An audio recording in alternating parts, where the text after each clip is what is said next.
que iniciamos también con nuestro estudio formalmente. No pudimos ampliar tanto, pero por lo menos vimos un primer gran evento, que fue lo que la tradición conmemora tradicionalmente, valga la redundancia, como Domingo de Ramos, que es la entrada triunfal, cuando Jesús llega a Jerusalén a cerrar con broche de oro su ministerio. Ese momento en el que Jesús, luego de 3 años de ministerio itinerante, ha predicado el Evangelio del Reino de Dios, ha hecho milagros, ha dejado enseñanzas que han transformado vidas para siempre. Llega a Jerusalén, es recibido como rey por la gran multitud, con palmas, con vítores y aplausos, con cánticos de oración. Sin embargo, decíamos también que Jesús sabe a lo que va. Él sabe que allí le espera la cruz. Él no se deja distraer por el ruido de la multitud, sino que llega, como siempre, con su parsimonia habitual, sabiendo todo lo que hay aquí, todo lo que envuelve aquella multitud, todo lo que hay en sus corazones. Llega montado un pollino, que es un asno joven, un pollino de asna, para que se cumpliese lo escrito por el profeta Zacarías, cuando dijo en su capítulo 9, versículo 9, alégrate mucho, hija de Sión, da voces de júbilo, hija de Jerusalén, he aquí tu rey vendrá a ti, justo y salvador, humilde y cabalgando sobre un asno, sobre un pollino, hijo de asno. Esto lo dijo el profeta Zacarías en el Antiguo Testamento. Y en ese domingo, en esa entrada triunfal, se cumplió esa profecía. Eso obviamente fue el domingo. Ahora, sin más preámbulos, sin más contexto, vamos a ver qué ocurrió el lunes y el martes. Vamos a ver 2 días, lunes y martes. Al estudio de hoy, he querido ponerle un título un poco trillado, un poco dramático, literalmente dramático. Creo que tenemos una imagen ahí. El título que le hemos puesto a este estudio es Un drama en 3 actos. Un drama en 3 actos. Limpieza del templo y maldición de la higuera. Estos son los grandes eventos, los 2 eventos centrales y más importantes que ocurrieron el lunes y el martes. Los vamos a ver en detalle. Vamos a estudiar estos 2 eventos con mucha profundidad.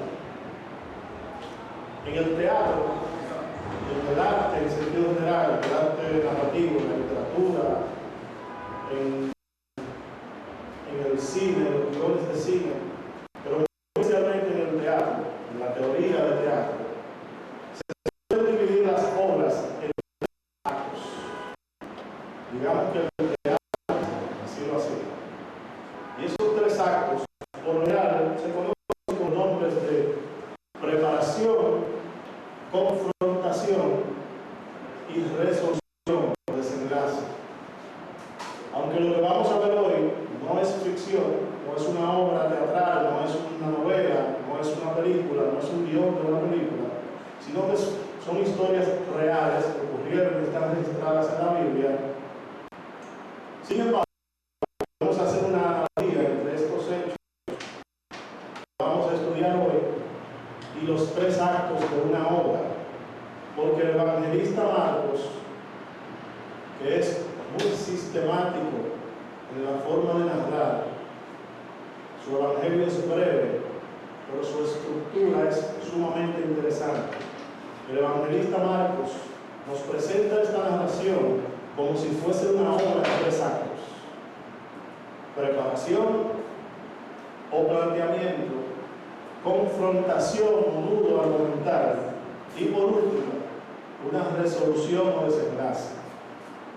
Vamos a empezar por el lunes. ¿Qué ocurrió el lunes, luego de esa entrada triunfal? El lunes de esta última semana de Jesús ocurren 2 grandes eventos en los que se nos muestra algo muy particular: la ira de Jesús. día de ira. No pueden dejar que tenía que ser lunes. Y en este lunes de ira, este lunes de confrontación, ocurren dos actos. Uno de ellos simbólico y el otro no tanto. El primer acto es una parábola actuada. Ya he tenido la oportunidad de predicar sobre este mismo hecho aquí, en este púlpito, pero hoy lo vamos a ver un poquito más en detalle. Esa parábola actuada es un milagro que realiza Jesús, muy diferente a los demás milagros que está acostumbrado a realizar, porque en vez de sanar, en vez de restaurar, este milagro es para destruir. Es un milagro de destrucción y juicio. Y se conoce con el nombre de la maldición de la higuera estéril. Ese es el primer gran evento que ocurre el lunes de la última semana de Jesús. El segundo gran evento, el cual está directamente relacionado con la maldición de la higuera, es la limpieza del templo, la purificación del templo.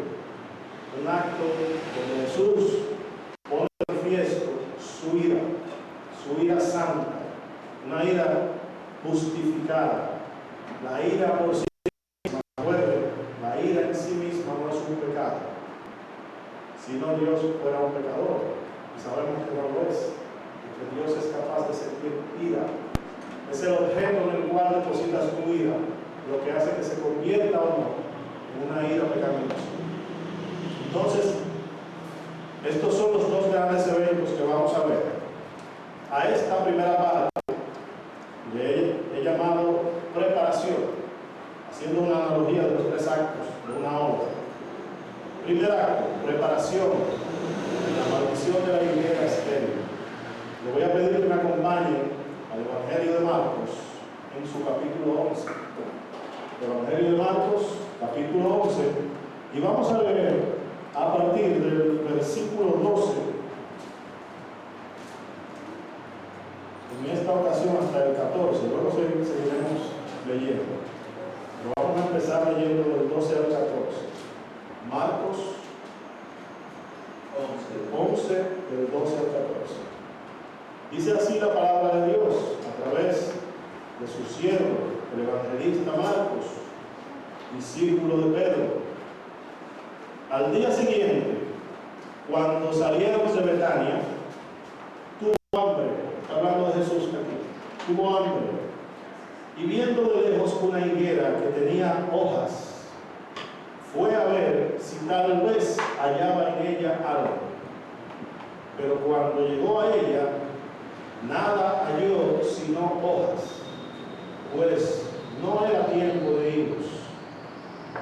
Entonces Jesús dijo a la higuera: nunca jamás coma nadie el fruto de ti. Y lo oyeron sus discípulos. Bendita sea la palabra de Dios. El pasaje inicia con una expresión, la expresión al día siguiente. Esto es, al día siguiente de la entrada triunfal, es decir, que ya es lunes. Y luego nos ubica geográficamente, nos dice que están saliendo de Betania. Betania está bien cerca de Jerusalén, al este de Jerusalén, unos 3 kilómetros. Luego nos dice que Jesús tiene hambre, que vea una higuera. Muy importante este detalle, es una higuera con hojas. El hecho de que tuviera hojas quiere decir que el árbol estaba vivo, estaba aparentemente sano. Sin embargo, cuando se acerca a buscar el fruto, no encuentra nada, solo hojas. Y en una muestra de ira, Jesús maldice este árbol y dice: jamás nadie comerá fruto de él. No me voy a adentrar tanto en las profundidades teológicas de este hecho, como lo hice la otra vez, porque nos ocuparía todo el estudio. Hace ya un par de meses prediqué este mensaje sobre la maldición de la higuera estéril, lo pueden buscar, y aprendimos mucho sobre él, en su contexto, en sus implicaciones teológicas.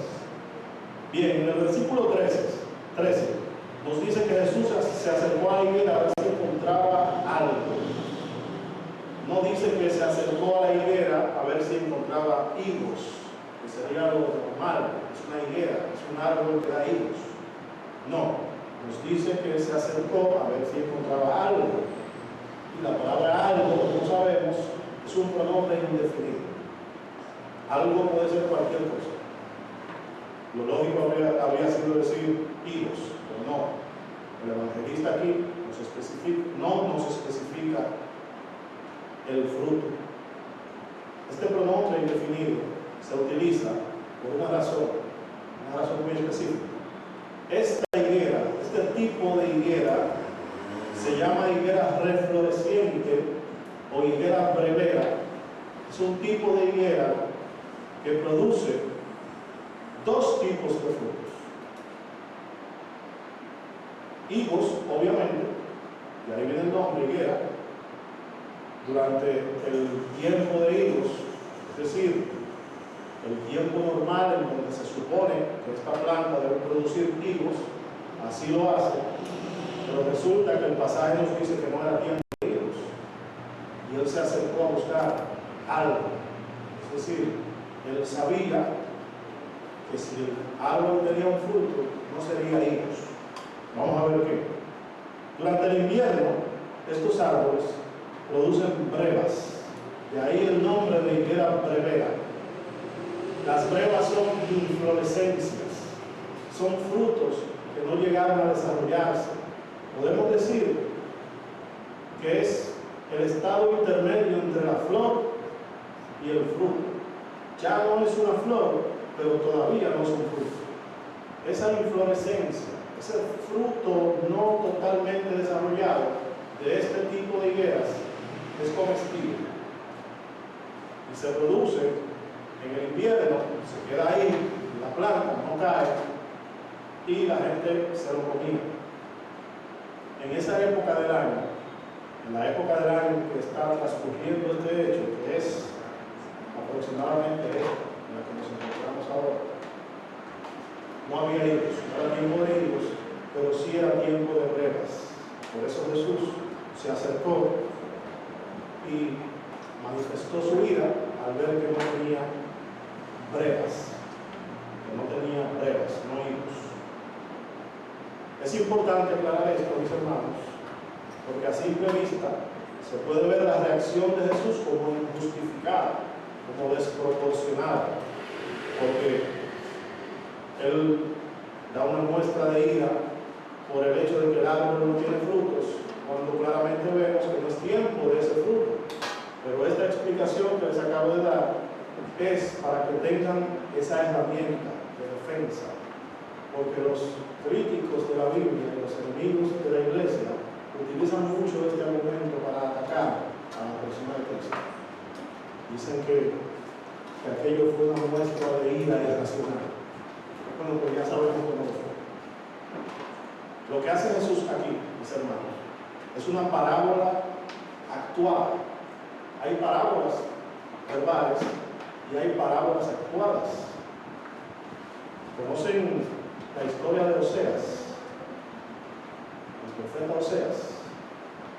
La vida de Oseas es una parábola actuada. Lo dejo ahí de tarea para que se dediquen un poco de tiempo a leer esta maravillosa historia del profeta Oseas. Es un ejemplo de una parábola viva, actual.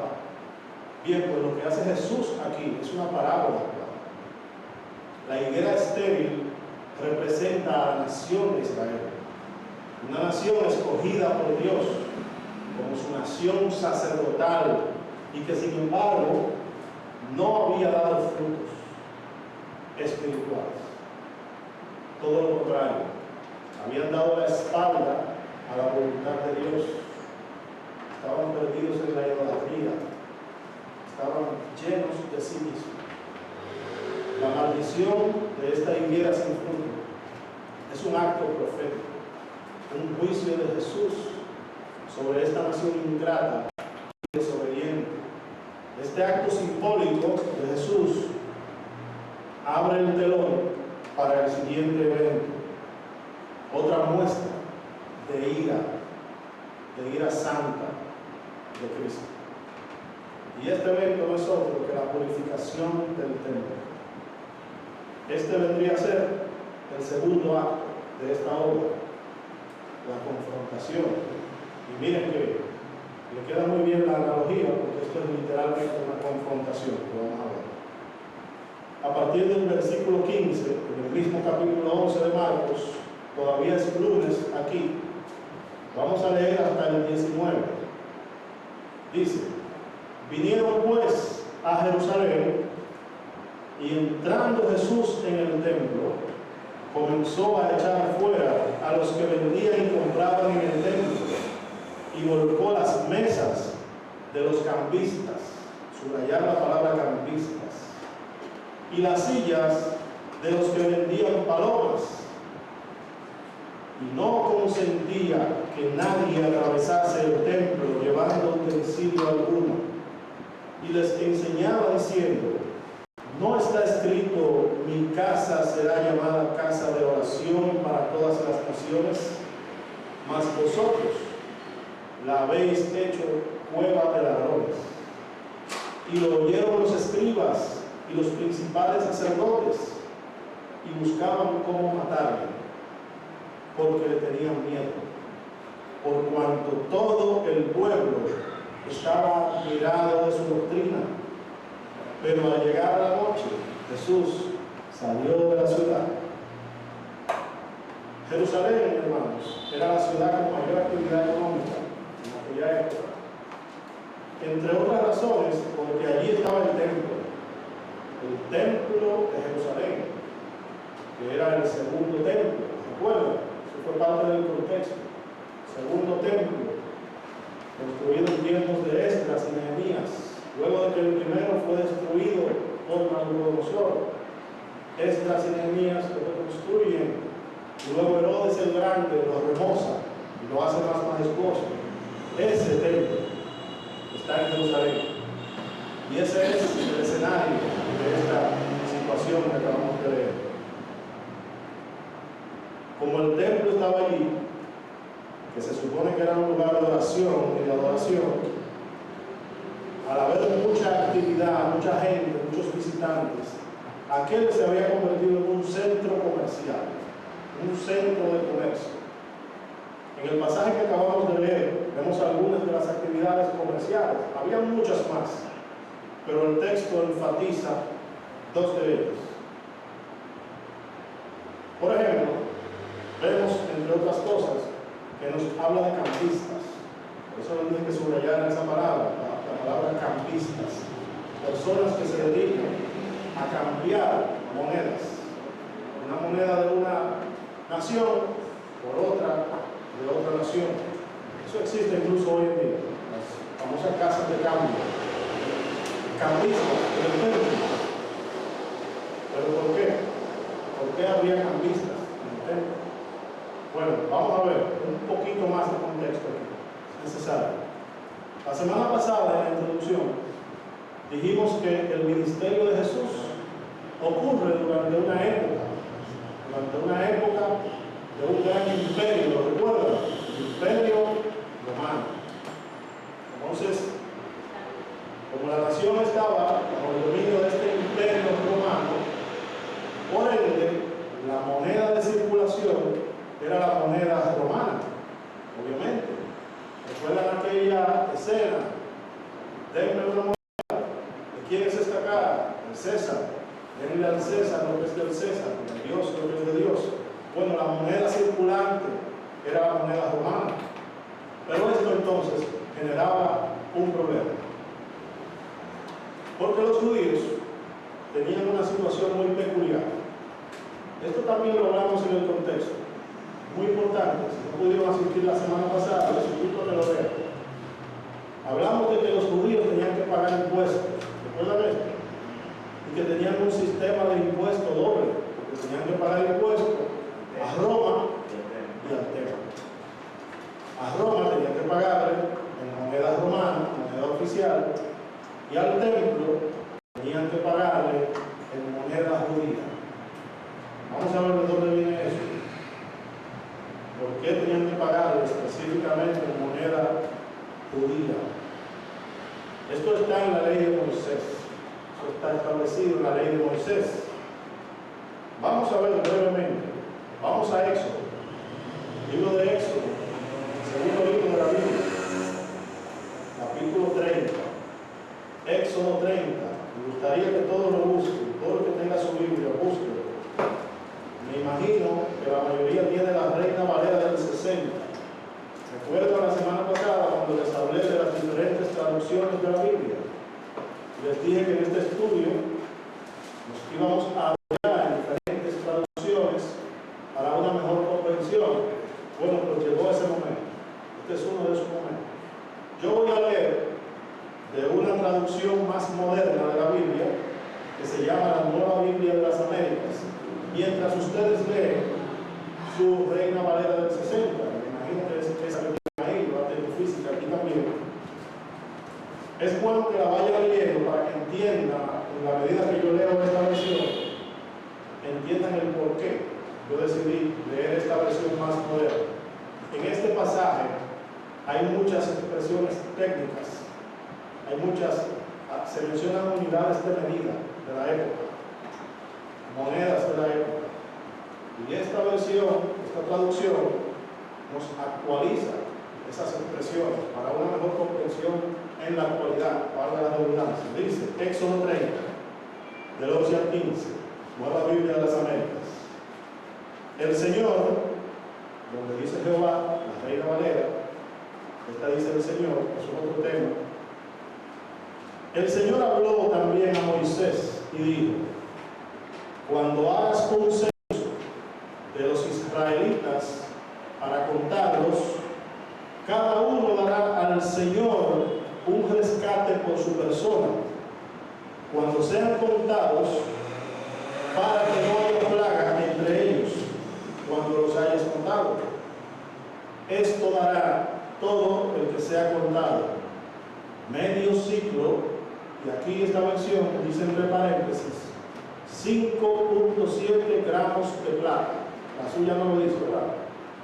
Medio ciclo, el ciclo es una moneda judía, medio ciclo es igual, equivale a 5.7 gramos de plata, conforme al ciclo del santuario. El ciclo es de 20 geras. Geras es una unidad de medida también de la época. Medio ciclo es la ofrenda al Señor. Todo el que sea contado, versículo 14, todo el que sea contado de 20 años hacia arriba dará ofrenda al Señor. Bien, volviendo a nuestra narración, el ciclo es una moneda judía, ya lo habíamos dicho, y ya sabemos que en tiempos de Jesús la moneda circulante era la moneda romana. Bueno, pues para presentar esta ofrenda, que es una imposición bíblica, una imposición de la ley de Moisés, para presentar esta ofrenda al templo, cumpliendo lo establecido en esa ley de Moisés, los judíos se veían en la necesidad de cambiar la moneda circulante, que era la romana, por la moneda judía requerida, el medio ciclo. Por eso había cambistas en el templo. Esos cambistas le daban el servicio del cambio de denominación de la moneda a cambio de una ganancia. Era un negocio. Era un negocio especulativo y se prestaba para mucho fraude, porque no había una superintendencia de bancos allí, como tenemos aquí hoy. Eso era libre. A la libre interpretación y a la libre voluntad de ellos. Había mucho fraude y mucho engaño en ese negocio. Ahora podemos entender por qué él volcó la mesa de los cambistas y los llamó ladrones, porque eran ladrones. Pero también dice que volcó las sillas de quién? De los que vendían palomas. ¿Palomas? ¿Cómo así palomas? ¿Por qué había palomas en usted? Ya entendimos lo de los cambistas, pero vamos a ver, explíqueme lo de las palomas. Vamos a Levítico, otro libro del Pentateuco. Levítico, capítulo 14, versículo 22. Solo ese versículo vamos a leer.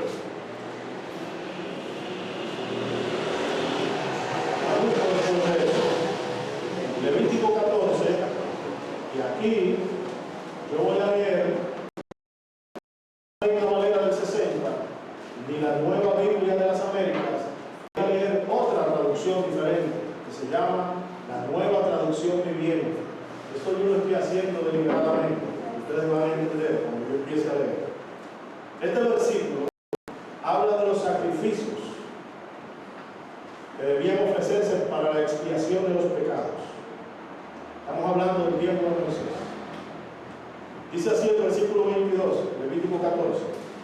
La ofrenda también debe incluir 2 tórtolas o 2 pichones de paloma, según sus posibilidades.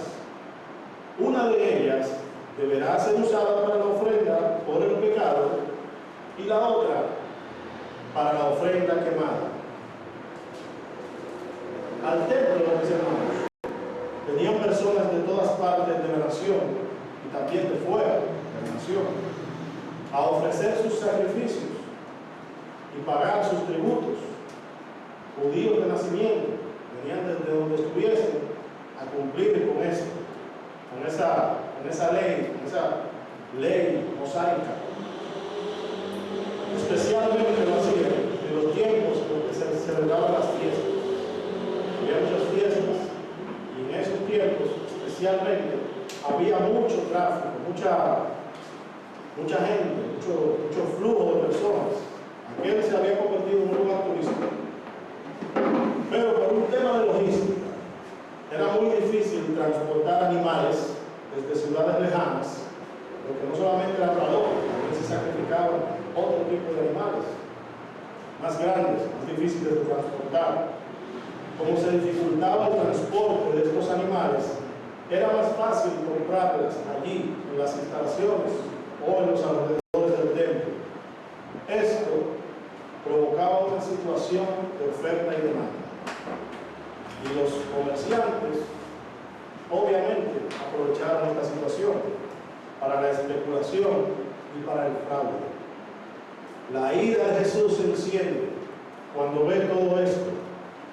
Todo un esquema económico y fraudulento en las mismas instalaciones del templo.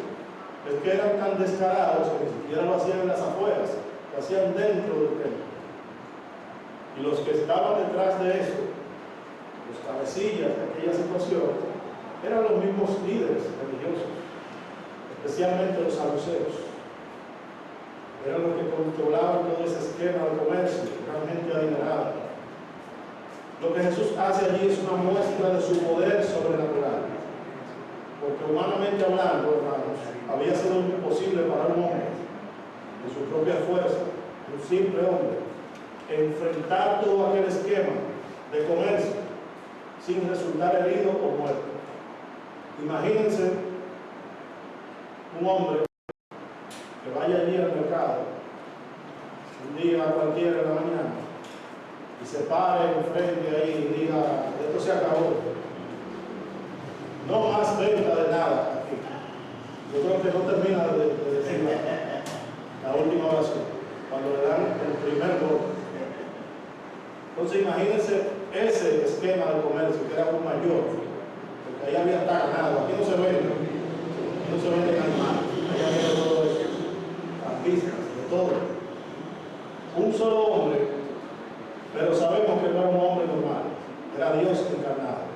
Solo Él pudo haber hecho eso. Es importante señalar, mis hermanos, me siento con la responsabilidad de hacerlo, que existen diferencias de opinión entre los académicos, maestros de la palabra, teólogos, predicadores, acerca del hecho de si Jesús realizó una o dos limpiezas del templo. Por una razón. Porque en los evangelios sinópticos, ¿saben cuáles son los evangelios sinópticos? Mateo, Marcos y Lucas. Esos tres evangelios, los tres primeros, son los llamados evangelios sinópticos. Sinópticos significa algo así como ver juntos.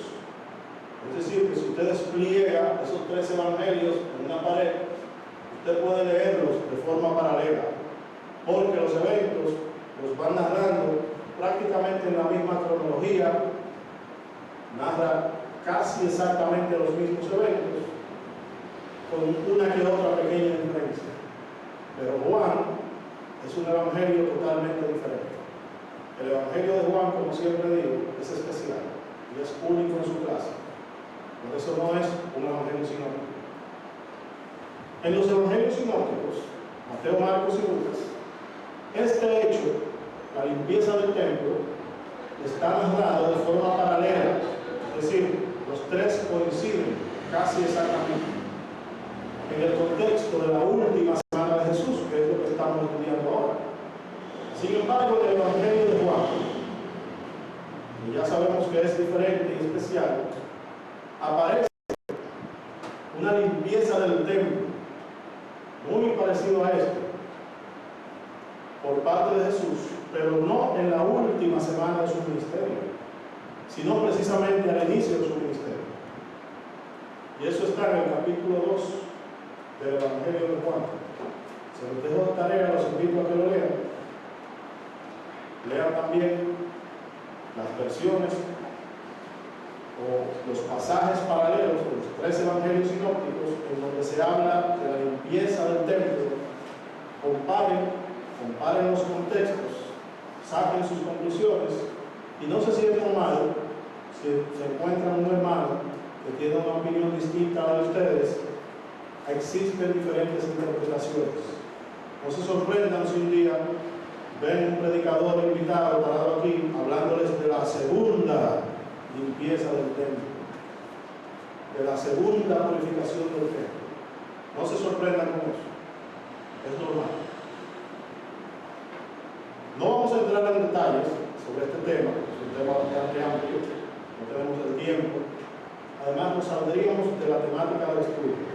Simplemente sentí que era mi responsabilidad aclararles esto, para que después, si se topan con otra explicación por ahí, si alguien les habla de la primera y la segunda limpieza del templo, no tengan un choque de ideas, no se sorprendan, que eso no sea piedra de tropiezo. Bien, cuando Jesús hace esta limpieza del templo, de la que estamos hablando aquí, sea como sea que fuese la segunda, o que Juan y los sinópticos estuviesen hablando de la misma, no vamos a entrar en esa controversia. Cuando Jesús hace esta limpieza del templo de forma tan iracunda, acusando directamente a los que propiciaban esta actividad de haber corrompido el templo, los escribas y los principales sacerdotes. ¿Recuerdan quiénes son los escribas y los principales sacerdotes? ¿Cómo se les llama a ellos también? ¿El qué? El Sanedrín. Los escribas y los principales sacerdotes llegaron a una conclusión: a este hombre hay que matar. Versículo 18: y lo oyeron los escribas y los principales sacerdotes, es decir, ¿quién? El Sanedrín, y buscaban cómo matarle. Así, abiertamente, buscaban cómo matarle. Ese momento, cuando Jesús realiza la purificación del templo, fue un punto de quiebre, un punto de no retorno. Humanamente hablando, diríamos que Jesús firmó su sentencia de muerte en ese momento. Él tenía detractores, personas a las que él no le caía bien, pero en ese momento Jesús se ganó unos enemigos poderosos políticamente y religiosamente. En este momento es cuando inicia la conspiración para matar a Jesús, porque se había metido con sectores económicos poderosos de Jerusalén. Vamos al tercer acto de esta obra, la resolución o el desenlace. Marcos 11, el mismo Marcos 11, pero vamos a leer del 20 al 26. Marcos 11, del 20 al 26.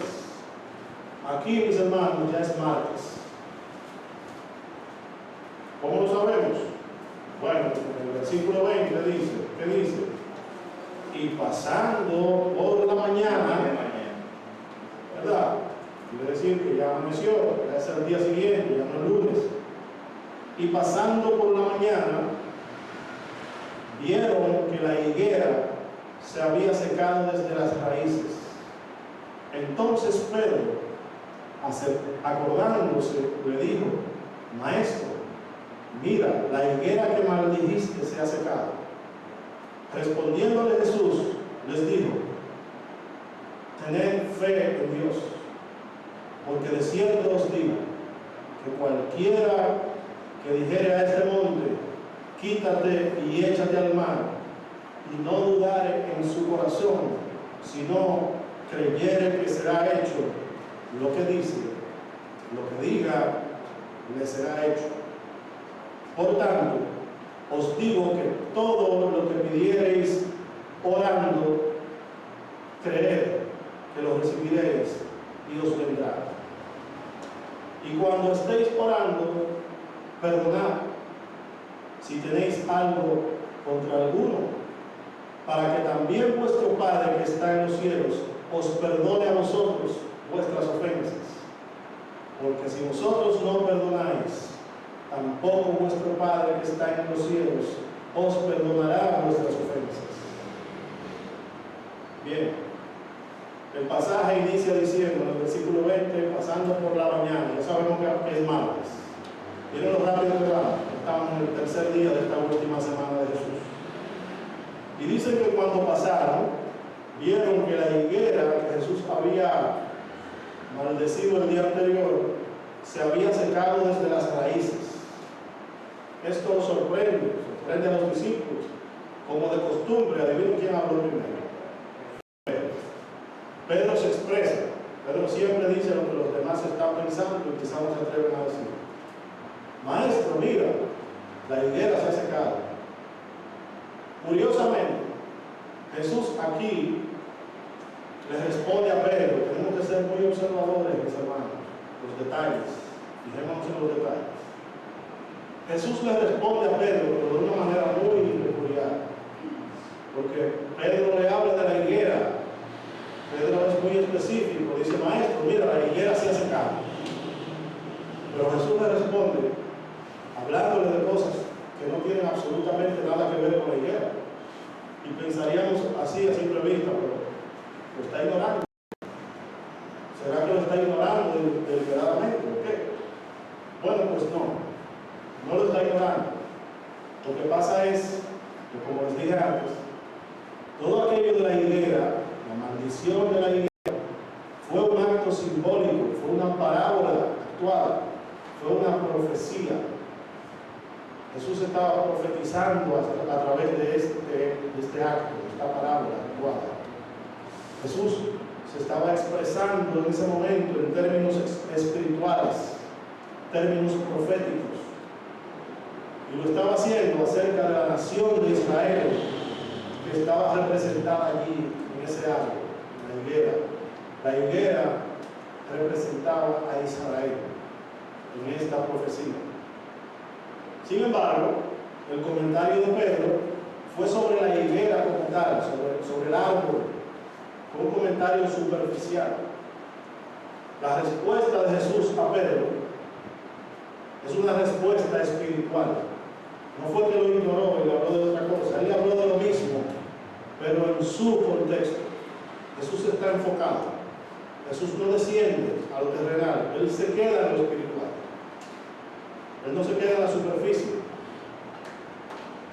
Jesús le habla, en respuesta a lo que Pedro le dice, de tres cosas.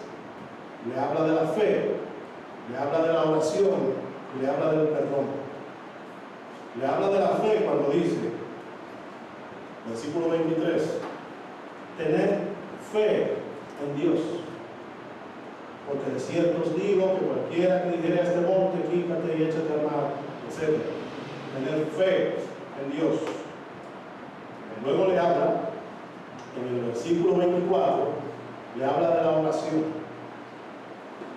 Por tanto, os digo que todo lo que pidiereis orando, creed que los recibiréis y os vendrá. Y por último, les habla del perdón, versículo 25. Y cuando estéis orando, perdonad si tenéis algo contra alguno, para que también vuestro Padre que está en los cielos os perdone a vosotros vuestras ofensas. Jesús ha desatado su ira en ese lunes, el lunes de la ira, que tenía que ser lunes. Jesús ha desatado su ira porque la nación escogida de Dios se ha corrompido, porque esa nación sacerdotal ha corrompido el templo. Esa nación no ha dado frutos espirituales, ha dado la espalda a las disciplinas espirituales y a la fe, quedándose en lo superficial, en las tradiciones e idolatrando la letra de la ley y no al dador de la ley. Esa ira santa, esa ira justificada, ha dado lugar al juicio. La corrupción del templo es una muestra de que tanto el pueblo se ha alejado de Dios, de que tanto el pueblo se ha alejado de Dios. La maldición de la higuera, mis hermanos, es un juicio por este alejamiento. Lo voy a repetir. La corrupción del templo es una muestra de que tanto el pueblo se ha alejado de Dios. La maldición de la higuera es el juicio por este alejamiento. Las palabras de Jesús a Pedro, hablándole de la importancia de la fe, de la oración y del perdón, son palabras de exhortación, pero también son palabras de advertencia.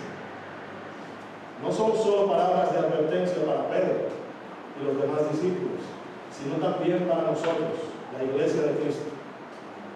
La fe, la oración y el perdón son disciplinas espirituales que nos permitirán estar firmes en nuestro caminar con Cristo, para no alejarnos de Dios, para no dar lugar al juicio en nuestras vidas.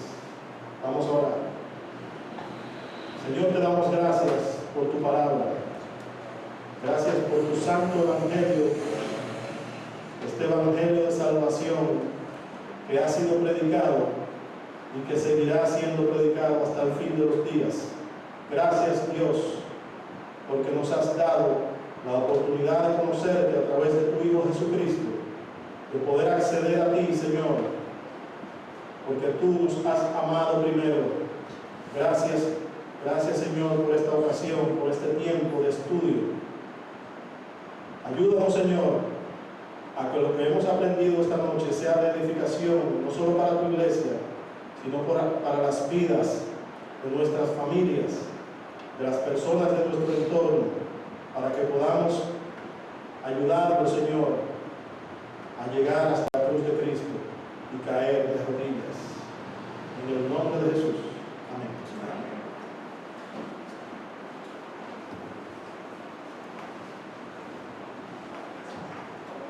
Introduce más. Fe, oración y perdón. Que el Señor nos ayude a tener estos conceptos claros en nuestras vidas, abiertos a aplicarlos en nosotros, y sin duda, una vez más el Señor nos ha hablado. Así que queremos recordar a todos ustedes que el próximo jueves continúa la célula en el lugar de Lady, allí, nuestra hermana Nona.